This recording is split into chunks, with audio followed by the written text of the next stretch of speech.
If you are trying to decide which Audiolab amplifier to buy between the 6000A and the new 7000 and 9000A, this video should help you, because Audiolab are asking for quite a bit more money from us for the 7000 and 9000A over what is now, in its own right, legendary 6000A, and you might be unsure as to whether it's worth it. So I have been testing and comparing all three of them to try and help you decide which amplifier is right for you, and we have a huge amount to cover. If you're buying based on price, well then of course the decision of what amplifier to buy is made easy for you given the quite large price differences. The 6000A costs £649, the 7000A costs £1,099, and the 9000A costs £1,099. So we are looking at almost the rule of doubles here between them, which makes perfect sense to me, but it does mean that we should expect there to be quite significant differences between them. But do we get that? Because at first glance it's very difficult to tell the 6000 and 7000A amplifiers apart, especially as they look almost identical from the front and very similar from the rear too. However, power them on and you can see the much nicer screen of the 7000A, which I do like, and it's very nice for accessing the more comprehensive menu, managing a more rich feature set than the 6000A offers. And there is also more visual coolness from the screen of the 7000A in the form of different VU meters and other things. And I do really like this. Who doesn't like having VU meters on their amplifier? But the screen wasn't big enough for me to see them sat back at my listening position 12 or so feet away. And in a way, the larger characters of the 6000A screen was actually a little easier to see sat further away. But I think I still prefer the fancier screen of the 7000A, and I would do in the long run because it is really very nice. And interestingly, if you are familiar with the 6000A, you will find the 7000A very easy to use, as everything is the same in terms of what the knobs do when you rotate them and push them in. And the remote controls are also the same. So that bit is all easy, but there are two very important feature differences between them that could make someone choose the 7 over the 6. Firstly is the USB input, which is not an option on the 6000A, and that means connections to computers or computer-based music servers is much easier. And it means its internal DAC can support MQA and high-resolution music via this input. So if either of those things are important to you, this could be your decision made. The second difference, and I think very widely appreciated, will be the HDMI digital input with ARC, as that means you can connect your TV or a similar source to the 7000A and use your hi-fi system for your TV sound too. A much better solution than 99% of soundbars, I am sure, and it means you don't need both. And the build quality of both of these amplifiers is pretty much identical, which is excellent because they're both built really very well. But the 7000A is noticeably that little bit heavier, and you know, with amplifiers, heavier is normally a good sign. The 9000A, or just 9 from here on in, has about the same build quality as the 6 and 7, which is again great, but maybe it's just that little bit better still. But its design and layout is different, with the large and very nice screen on the front left corner that shows us the same stuff as the screen in the 7 in terms of the menu and the different options, but being presented bigger is much better, because that meant that I could see the VU meters from my listening position, just about. And I like the screen, I think it's very nice. On the rear, the 9 looks very similar to the 6 and 7, and we still get the USB input for connecting a computer source for MQA and high resolution music, but there is no HDMI input with the 9, as you might expect to get. And that is because the 9000A is focused purely on being a high-end stereo hi-fi amplifier. So that is one big defining distinct difference between the 6 and the 9 and the 7. So that is something you should definitely be aware of and mindful of. And there are two other very important differences here with the 9. One of them is the use of nicer quality speaker cable connections or terminals. And these are a little larger, so the banana plugs and my speaker cables fitted more snug into them. And I just much prefer them to what's used in the 6 and the 7. But then more interestingly, for me anyway, is the balanced XLR inputs. And this could be huge for those of you who have maybe a balanced phono stage. It could be, huge for those audiophiles, but it could also be huge for audiophiles who already have very good DAC digital setups that are better off of their balance connections, which is me in my system. But it would also be the case for anybody who's using, any of the R2R DACs from the likes of Denafrips or Musician Audio, because those are designed to be used from their balanced outputs. So having that one key feature, balanced XLR inputs, could be a reason for you to choose the 9 over the 6 and the 7. It would be for me. From here, I want to make the video mostly about the sound quality differences between them, because I think that's going to be the key defining differences for most people, especially as the feature sets of these amplifiers, being Audiolab A products, are very, very similar. So they're all integrated amplifiers that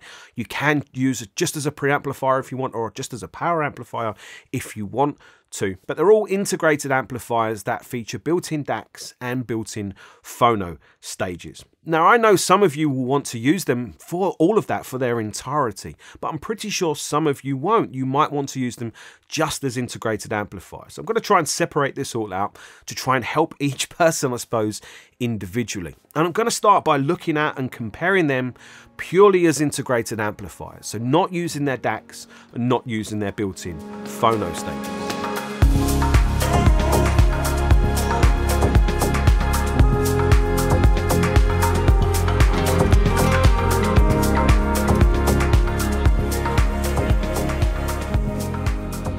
So what are the integrated amplifier specification differences? Well, you can see as we spend more money, we get more power and more maximum current delivery, which will be better for more demanding speakers, or especially for those of you with 4 ohm speakers, as this power difference at 4 ohms could be really significant for you. We get a slightly bigger transformer in the 7 compared to the 6, which is probably why it's that little bit heavier. The 9 has a larger size transformer and is heavier again. They are all Class AB amplifier designs, and the 7 has a different design in terms of how feedback is applied compared to the 6.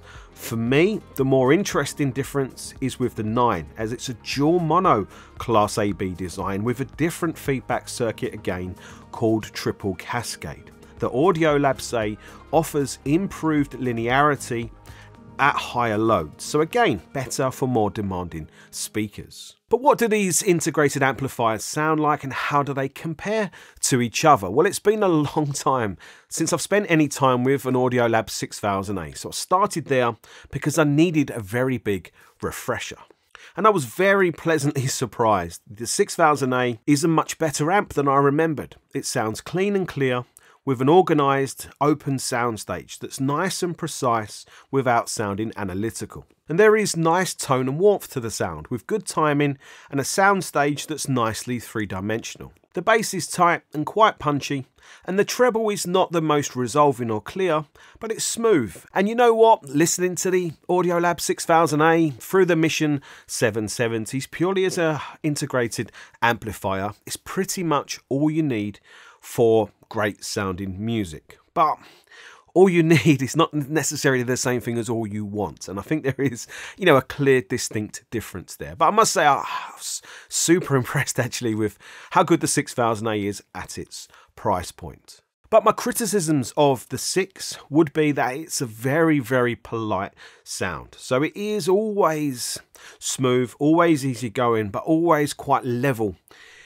in its performance in its sound delivery. So that means from an energy point of view, the way the sound gets out of the speakers, it's all pretty level. We don't really see great dynamic shifts or dynamic contrasts in the music. Good contrasts, yes, but not really great contrasts. And I also think there's like a smoothed over factor to everything that you listen to, which is great in some instances because it makes music sound very pleasing. It makes all music actually sound very pleasing. But again, like the differences, the contrasts between the music that you're listening to, the way it's produced, and how, I suppose, transparent the amplifier is, there is a real limit to what the 7000A can offer and does offer. So what does the 7000A sound like? Well, there is a lot that is similar, which I'm fine with. So a nice, clean, clear, open sound, which is precise and again, without sounding overly analytical. And for me, the individual elements of the soundstage were a little bolder and more sure-footed or solid compared to the 6, which was a nice improvement. A subtle one, but an important one. Bass was tight and noticeably a bit more punchy and substantial or voluptuous than from the 6, which again I really liked, and there was a nice tone to the sound. But the first big difference I noticed between the 7 and the 6 was in the higher frequencies. The information, the details, the sparkle, the energy of the higher frequencies were much clearer from the 7, and they popped off of the background more. Higher frequencies, the sparkles and the specific details just felt more free of the speakers, or maybe less suffocated by the rest of the music. And this is really important because it adds an extra sense of energy, an extra sense of height, excitement, sparkle, and I suppose dynamism. That kind of softened over aspects of the 6000A is now gone, and more energy, more life, and yeah, high frequency information comes through. And the second big difference I noticed were with the vocals, and it's kind of similar in a sense to the high frequencies. The vocals popped off of the background more, sat in their own space. They were clearer and just crisper sounding really, and they just popped off of the background more and were more present and less suffocated by the rest of the music. So you could say that's a more transparent sound. There's a little bit more to it than just that, but that's definitely two of the big differences that I noticed. But I think the criticisms of the 7 would be, yeah, we're getting more clarity, we're getting more transparency, we're getting more into the music's production. So yeah, as part of that, you start to hear more of the good and less good parts of the music that you're listening to. And I also think that increased energy of the 7 sometimes came over with maybe a little bit too much enthusiasm, depending again on the content of what I was listening to. But did I find the 7000A to be a night and day improvement over the 6000A purely as an integrated amplifier? Well, yes and no. For me, the 7000A was a bit better here, a bit better there, quite a bit better here, and quite a bit better there. So if we was just focusing on maybe just one aspect, well then maybe it wouldn't be a night and day improvement. But I think when you look at all of the differences, a bit better there, a bit better there, quite a bit better there, well then the overall whole is more than just the sum of the part. So I definitely want to say that there was a very significant difference between the 6000A and 7000A purely as an integrated amplifier. We are not talking a diminishing returns difference here. And then listening to the 9000A, you might expect just the same improvement again. And that would have been okay with me, but that is not what I experienced. The 9 seemed like a totally different animal. Listening to the 9 purely as an integrated amplifier, I seemed to lose some of that always pleasing factor of especially the 6, and instead I got a more grown up, more sophisticated sound, a more serious sound that becomes more about the music and the performance of the music rather than just the pleasing thing that you sit and listen to. And I appreciate that sounds really cheesy, but it's what my notes said. That is what I wrote down at the time, so that obviously that is how I was feeling, and therefore I am reporting that here. And I noticed this again, mostly with the vocals and just the delivery of the vocals. They were clearer and more open, more transparent and organised and popping off the background, all of those audiophile things. But more interestingly to me was the way the vocals were delivered. They were delivered with more of an attention, headline grabbing energy and enthusiasm. It's like, wow, these vocals are really captivating to listen to, of course, depending on who is singing. And I felt like the 9 let me in much more to the emotion of the music, but also to the good and less good parts of the music production. So it's definitely with more transparency. But again, I think there is a little bit more to it than just being that simple. The bass was a little leaner than I was expecting, but I was getting a greater sense of soundstage expansion, and the bass felt more of an underpinning to the music rather than just something the mid-range sits on. That is something that you definitely notice as a difference between the 9 and the 7 and the 6. I also learnt later that the 9 seems to take quite a bit longer than the 6 and the 7 in order to maybe equilibrize it, maybe its warm-up time, and for it to sound like it does, for its kind of richness and boldness of tone to come through in its sound. It takes noticeably longer than the 6 and the 7. And I think that affected my perception of things, because at this stage with the 9, I was very impressed with it, but I was also finding it just a little bit dry and analytical. So I changed over too quickly, I realised now in hindsight, to the balanced inputs, which meant I could use my DAC's full potential. The sound from the 9 from the balanced inputs really grew up a lot. Straight away there was more solidity in the bass, maybe still a little leaner than I like, but it was much better balanced now with the rest. The presentation energy of the vocals was now really something to listen to, and the overall sound was just balanced really nicely. And I was hearing much more subtle details in the music, much more ambience, much more of the specifics of the music soundstage and all the little details that pop out that, you know, we love as audiophiles, right? The bits that make us kind of captivated by what we're listening to. And I was really enjoying listening to the 9000A. So much so I listened much longer than I'd planned to, and, you know, about halfway into the next day's planned comparative listening day. To conclude this stage of my testing, and again, just to remind you, this is just for the comparative testing of the 3 Audiolab amplifiers as integrated amplifiers, no DAC and no Phono Stage. Being honest, I think the big surprise for me was the 6000A for just how good it sounds for what it costs. I think it's, you know, a brilliant bang for buck performer. But the 9 impressed me the most for its technical excellence, for the sound, the actual sound quality that it delivered, and how far it took me in terms of, you know, music quality and delivery. So the 9 really impressed me, and it would be the one that I would buy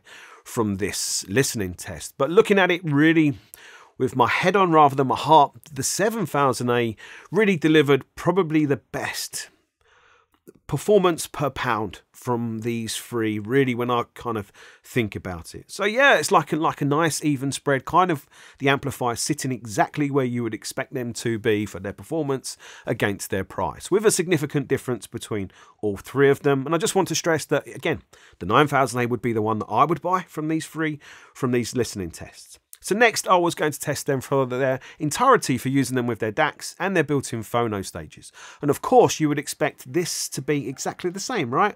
The exact same feelings for all 3 of them. But this was only just the beginning of the full story.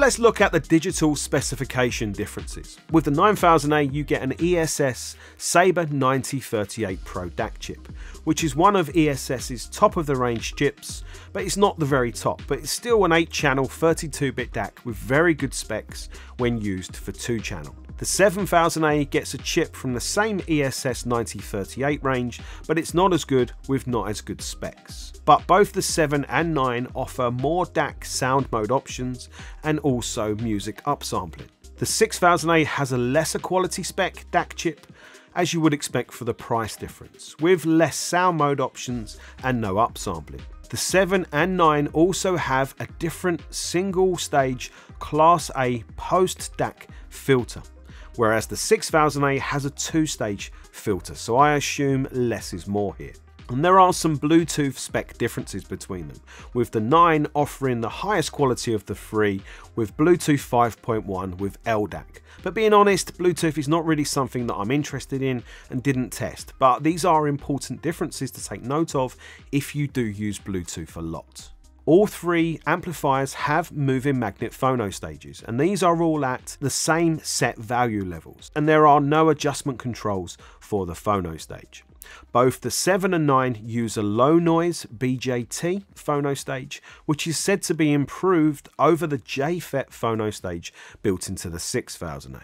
And this time I tested things in reverse order because the 9000A was already set up in the system. Like I said, I'd already been listening to it for an extended period of time. And in hindsight, I probably shouldn't have done this. I should have probably started with the 6000A and worked up like I did before, because when you come down in sound quality, I always feel like the difference feels more extreme than when you go up. And I think that definitely had an influence to me, or on me, for what came next, as you'll see shortly. Also, take into account that I connected to all three amplifiers using a Toslink optical connection, because it seemed like the fairest way to test all three of the amplifiers and like the levelest playing field. But that meant I couldn't use high resolution music or MQA music with the 7 and the 9. So one of their benefits obviously was mitigated, but I feel like, you know, the differences should be there for CD quality music, of course. So starting listening to the 9000A with digital music, straight away, its amplifier's sound made more sense to me because it balanced so very well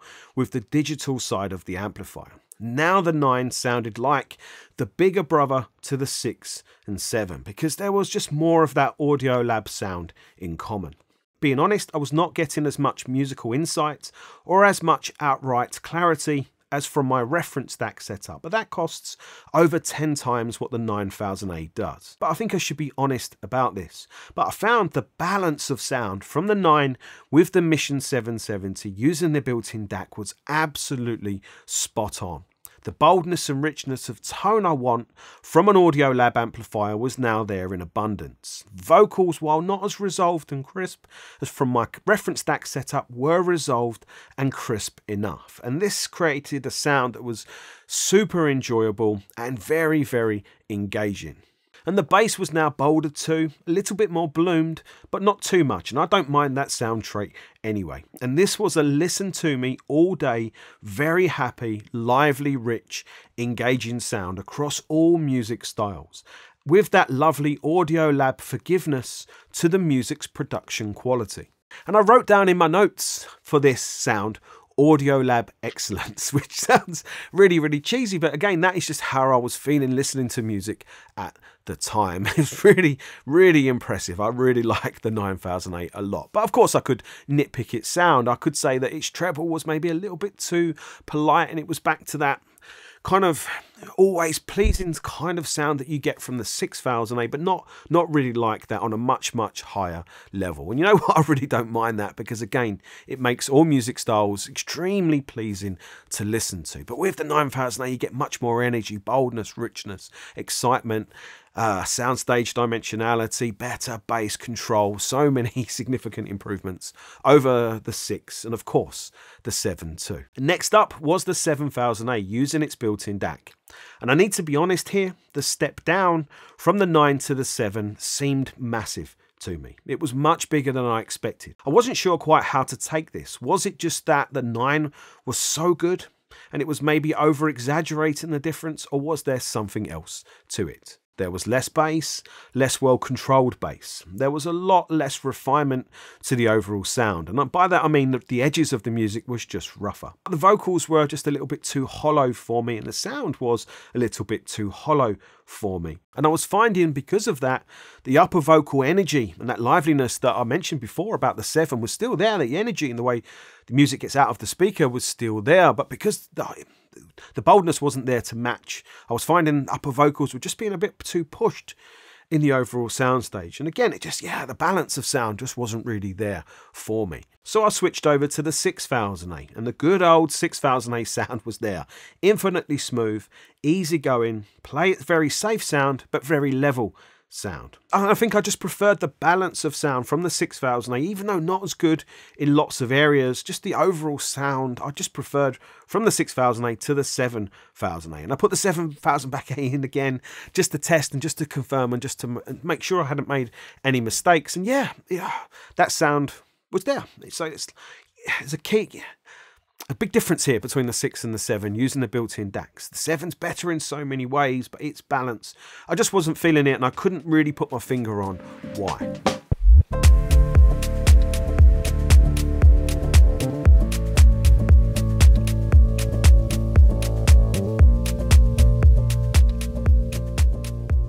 And then I spun up some vinyl, And the 9 super impressed me with its big, rich, lively, engaging sound.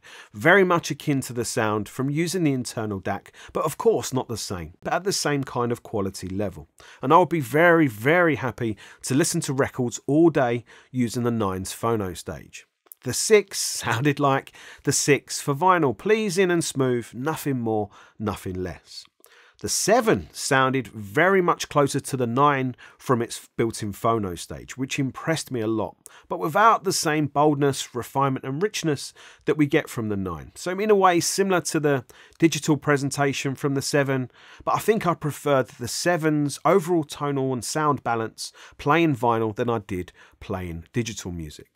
So my conclusion from this stage of my testing is that the 9000A really is a quality hi-fi product, offering really high sound quality for all of its main features, amplifier, DAC and phono stage. The 6000A is just a 6000A, always the same, always that same safe level performance, very easy going and to listen to, which meant that the 7000A was now a little bit of a curveball product for me. And yeah, I really liked its phono stage, and I could hear where it's a better performer than the 6000A in so many key areas, more energy, more dynamism, more clarity, more, more space. But it's the energy, I think, is the big difference, the way the music gets out of the speakers. But I couldn't put my finger on it, but its digital sound just wasn't really working for me. But at this stage, I had only tested using one set of speakers, the Mission 770. But if you remember, I did the first test of all of these amplifiers purely as integrated amplifiers to test and make sure that all three of them are up to the job of driving the Mission 770s, which they were. But the Mission 770 as a speaker are politely, brutally honest, right? Which is why I like them. You can listen to them all day, but they tell you the truth. But they also cost, I think, 3 times what the 7000A does and 6 times what the 6000A does. So it was probably unfair of me to only use these speakers to test these amplifiers. I needed to use something more price appropriate.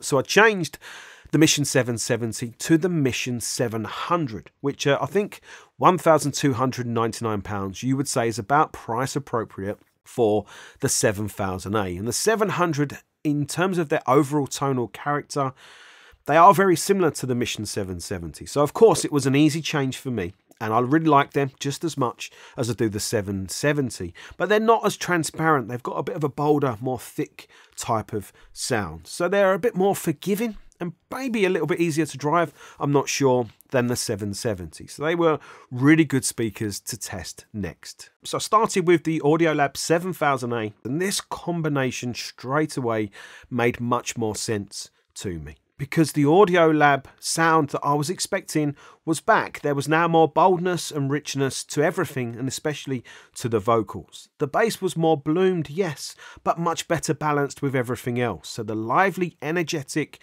higher frequencies and vocals were now balanced really nicely with the bass. And this was just a much better overall sound to listen to. Again, not quite as good in some key areas, resolution and other bits and pieces, but overall, this was a much nicer, more enjoyable, much better balanced, much more listen all day sound. With a lot of energy, a lot of dynamism, a lot of bass punch, a lot of liveliness, and yeah, a very engaging, really enjoyable overall music listening experience. And I didn't bother to test the 6 because I already knew what to expect by now, but I did try the 9000A with the Mission 700s. And there was noticeable better sound than from the 7. Richer, more composed, more refined, more dynamic. Again, the bass was tighter, but wasn't getting the same level of difference as when I was using the Mission 770s. The 9000A seemed to be able to deliver beyond the limit of what the Mission 700 can do.